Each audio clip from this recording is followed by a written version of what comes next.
with smoking, with obesity, with all the public health problems that we're really seeing right now. I think a trauma-informed community and an open discussion about where these problems are going is the first step in addressing why people are using drugs in the first place.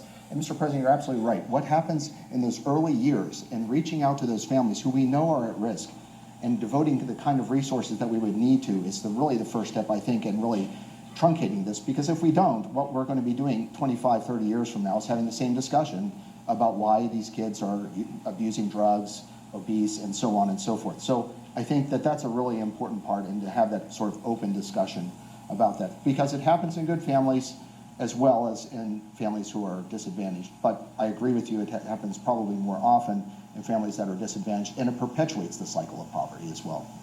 Well, and for those of us who are more advantaged, the disadvantaged communities create the markets that then seep into the more advantaged communities, right? So the reason we have a fire department is because if your neighbor's house is burning down,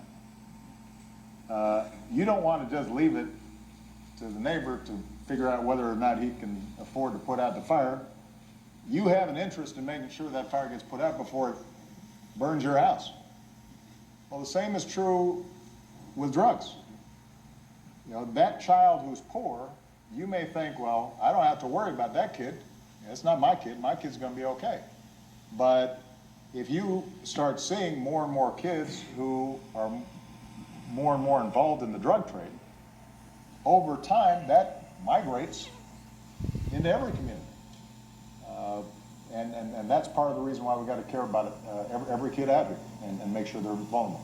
Chief? If I can add also on that issue to the question, that Handle with Care program, the Ruth Lawn Elementaries, I don't believe it's not in the city of Charleston, but the Handle with Care is about to go statewide if it hasn't. But the Handle with Care program will fix some of those issues.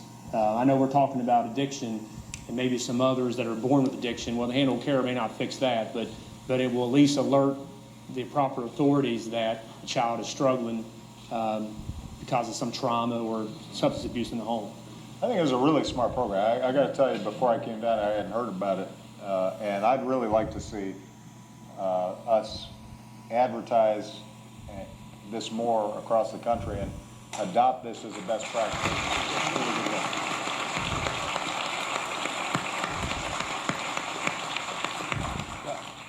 I want to thank everyone for coming today, and I want to particularly thank our incredible panel here and sharing their experience. But I think also giving us some ideas, and your innovation, I think, can really help spur replication around the country. So I really want to thank you for doing that. And just for closing comments, I'll ask the President to say a few things. Bob?